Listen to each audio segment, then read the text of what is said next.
Good afternoon, everybody, and thank you for being here with us again today as we talk about Hurricane Nate. We just completed a briefing with the Unified Command Group here at GOSEP. As many of you may know, Hurricane Nate is gaining strength and is now expected to make landfall as a Category 2 storm. In addition to that, it is moving at an extremely fast rate, forward speed of 26 miles per hour, almost unheard of for a storm of this type. We expect the forecasted storm obviously then to make landfall as a Category 2, but the rule of thumb is that you always prepare for another higher category than that. So we're asking everyone to be prepared for a Category 3, and the storm will continue to strengthen, obviously.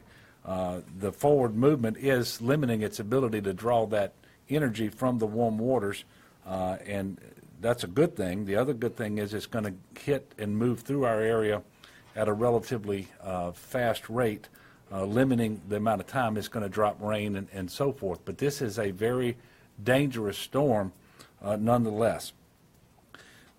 Perhaps the most important thing that I'm going to share with the folks of Louisiana today is because of that 26 mile per hour forward movement of the storm, we're moving up the timeline that we initially gave you.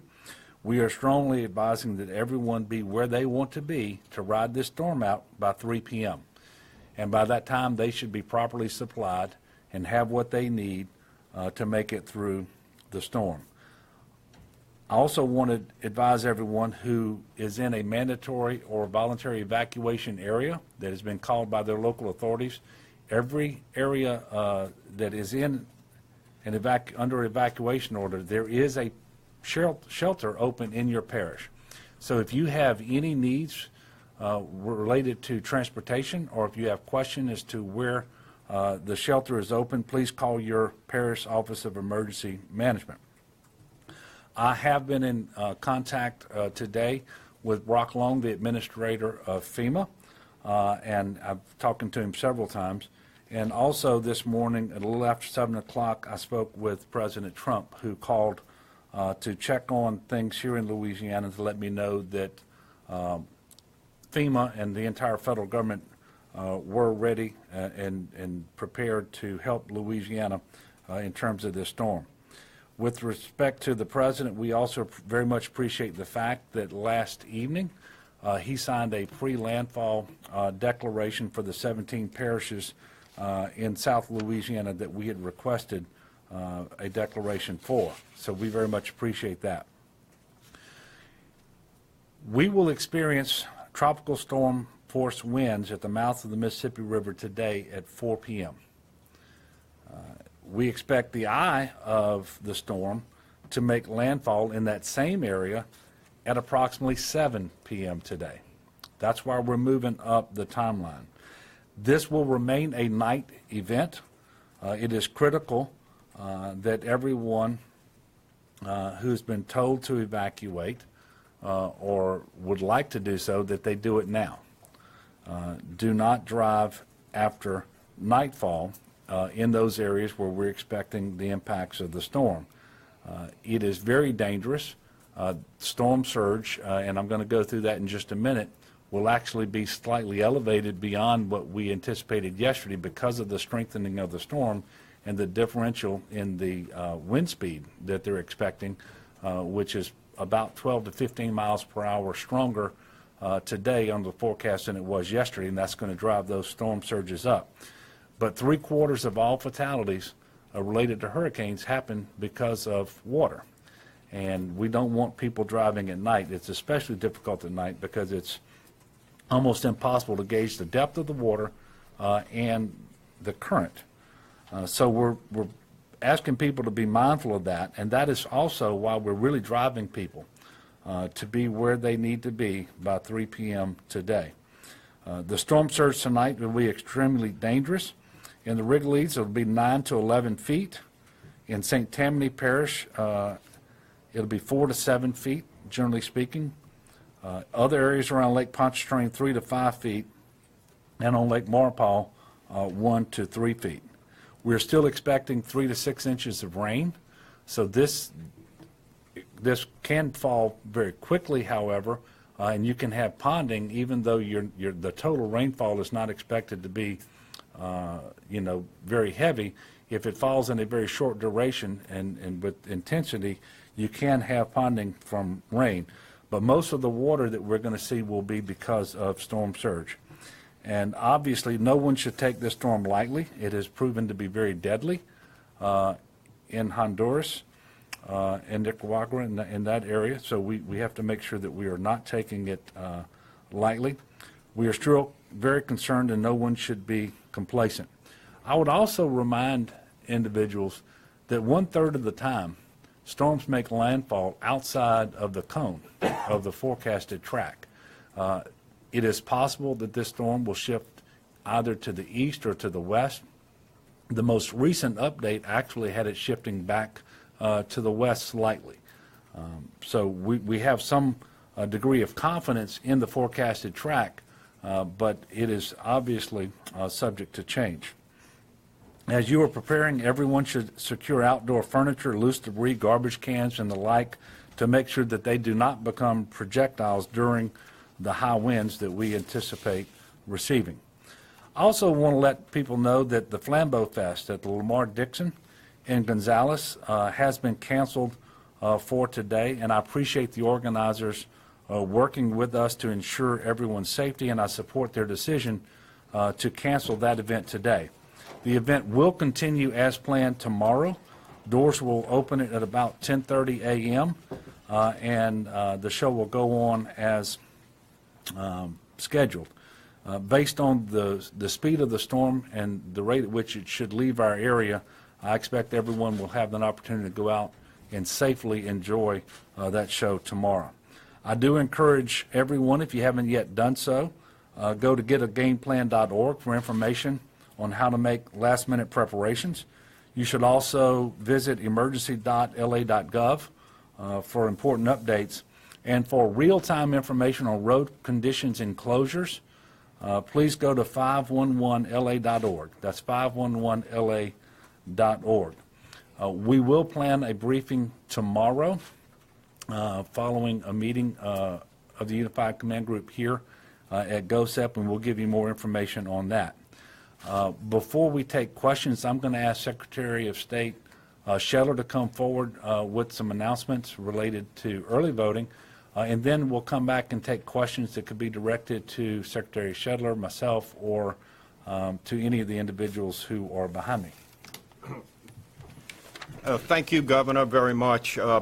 Yesterday when we met, we had only had one closure of one precinct in Plaquemines Parish, and we had decided to wait and see what the storm did today. Our hopes were to try to continue with early voting throughout the state to 6 p.m., but in view of the new speed of which the storm is approaching and the mandates to get people off the street by 4, the governor and I on the statute have agreed that for 4 parishes we will shut down early voting at 3 p.m. to get people off the streets to keep it consistent. That's Plaquemines, St. Bernard, Orleans, and St. Tammany Parish. So 3 o'clock, every place else in the state of Louisiana will have voting to 6 p.m. And I just want to remind everybody that, this is not the final vote. This is early voting. We still have the election next Saturday, October 14th, so anyone who in that affected area maybe who could not get to the poll today before 3 certainly has the opportunity to vote on next Saturday in our regular voting day. The other thing I want to mention, I think the obvious question is can we make up those 3 hours of voting that we lost in these 4 parishes today? And the answer to that is no. Unfortunately, due to the constraints of what we have to do post an election with poll books and the like, that would be impossible. So, like I said, we urge everybody who cannot get out there in the next few hours to do so, and after 3 p.m. in those parishes to please exercise your right on next Saturday. Thank you very much. Thank you, Tom. At this time, we'll take questions. What areas are being asked to evacuate? We have mandatory evacuations in Jean Lafitte, Venetian Isles, Lake Catherine, Iris Bayou, Crown Point, the entire East Bank and West Bank of Plaquemines Parish from Alliance down to Venice. and everyone outside the levee protection system in St. Bernard, and residents south of the Leon Terrio floodgate in Golden Meadow. Those are all mandatory evacuations. Voluntary evacuations are at Port Fourchon, recommended evacuation for the port facilities, Grand Isle, Barataria, areas north of I-55 off-ramp in St. John the Baptist Parish, and all residents outside or south of the Terrebonne Levee and Conservation District, Morganza to the Gulf Levee system. So we can make sure that you all have that information later. Those announcements have already been made by all of the local government. Again, any individual who is subject to those evacuation orders, whether it's mandatory or voluntary, if they need assistance to evacuate, they need to call their Office of Emergency Management in the parish, and if they need the address to the shelter that's open to receive them in the event that they don't have relatives or friends that they can move to, or if they don't have other evacuation plans, they need to call and get that information as well. Are there any areas where y'all are already seeing like low-lying areas flooding or street flooding? Yeah, well, actually, we've seen that for about 3 days now, and it's just been a function of the east wind that's blowing. But we also have a number, and I'm going to ask Sean to come up and address this. We have a number of areas where roads are closed because floodgates have caused that to happen.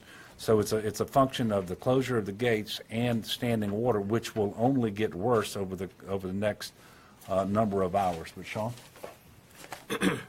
Thank you, Governor. We typically have tidal impact of water on LA1 on the shoulders, and we've seen that thus far. We have one stretch of road in the state right now that's a result of this event. That's I-55 frontage road in St. John the Baptist, and you heard the governor speak to the issues with regard to the evacuations in those areas.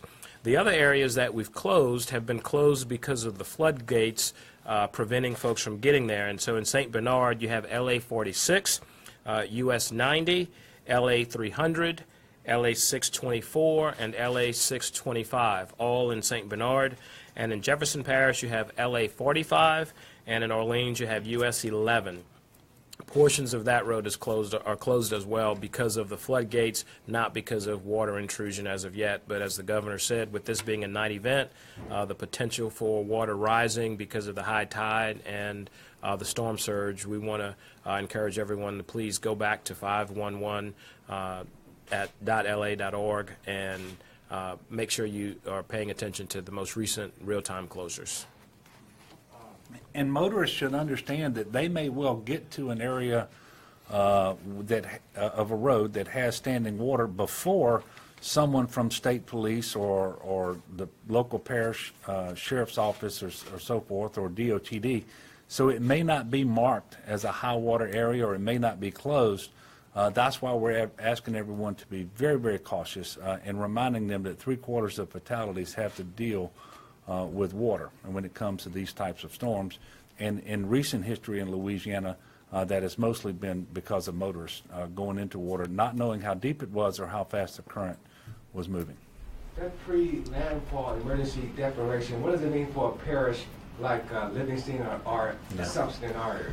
Well, first of all, with respect to those parishes, for the most part, it gives them the peace of mind of knowing the declaration has already been signed, and it triggers cost sharing for the response in the event that we are spending money, which we absolutely are. But at the state level, we know that, for example, we've mobilized 1,300 National Guardsmen. That is not cheap to do. And so we already know that we have approval from the federal government for that mobilization, and the minimum cost share for that will be 75% federal, 25% non-federal. But more than that, it allows everybody to know that the federal government and the state government and local government, because they all submit their declarations as well, that we are coordinating and communicating as it relates to this storm, both to prepare for the storm, respond to the storm, and then recover from the storm. And that pre-declaration makes a difference all the way through. And if you want a more specific response on that, I've got an individual here from FEMA who can give you more information. If you want to come forward and do that? Yes, sir. Good morning. Stephen Jelly with Region 6 FEMA. So as the governor said, the emergency declaration gives him the ability to know that he's got federal resources at his disposal, in particular direct federal assistance from other federal agencies. So again, FEMA is here to support the state and the local governments, and that declaration gives us the ability to deploy the resources and assets of the federal government to support those efforts. Thank you. Yes, ma'am. Have we seen, has the Guard or anyone else seen any problems with the pumps and the drainage system in New Orleans yet? Come on up, Joe Curtis. Yeah, thank you, Governor.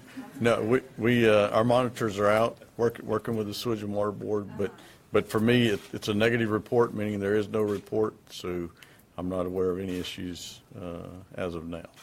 So a negative report means no one's No. reported any issues? Right. Okay. While you're up there, could you talk a little bit about where people are deployed and what kind of Sure. resources you have allocated? Sure. So as the Governor mentioned, we've got about 1,300 guardsmen on duty, and then we have a full-time force behind them supporting them. We have high water vehicles, boats. So if you start at St. Tammany and Washington Parish and work your way across the North Shore through East Baton Rouge Parish, south to St. Bernard, Plaquemines, and Orleans Parish, we have liaison officers plugged into all those parishes. We have high water vehicles and boats staged. We have about 60 school buses with drivers that are inside New Orleans by the Memorial Convention Center. We have about another 40 that are just south of Baton Rouge that are ready to respond if needed. I would tell you we have 19 helicopters, 10 of them with hoists that are available in Hammond and up in Pineville to move in if we have to get into a search and rescue type effort. So we've tried to array our guardsmen and their assets around southeast Louisiana so that as soon as the storm passes, we're ready to respond to whatever our citizens need. Okay. Could you tell me where those buses are here near the Baton Rouge area, the school buses? It's at one of our installations. It's Gillis Long Center. It's down by St. Gabriel. Yeah. Okay, thank you. Thank you. And with respect to the 15 folks from the National Guard who are monitoring the pumps, based on the forecasted track, which takes the storm slightly east of New Orleans, and knowing that the rain is relatively light for the storm as a whole, but the heaviest rain will come on the east side of the eye, and as fast as this storm is moving, we don't anticipate any real challenges to New Orleans. And while we understand that there is some vulnerability there because of capacity, I would remind you that the capacity for pumping and for generation of electricity in New Orleans at the Sewage and Water Board is better than it has been in many months, and perhaps over the last few years. So we are not overly concerned. We are paying attention to it. We're not unconcerned, but we're not overly concerned about the threat of flooding in New Orleans from this particular event. Any other questions? Well, I want to thank you very much for being here. It's important that you all cover these events so that the people around Louisiana have the benefit of the latest information. I'm just going to encourage all Louisianans to stay informed, take this storm seriously, be where you need to be by 3 p.m. today. Don't drive tonight.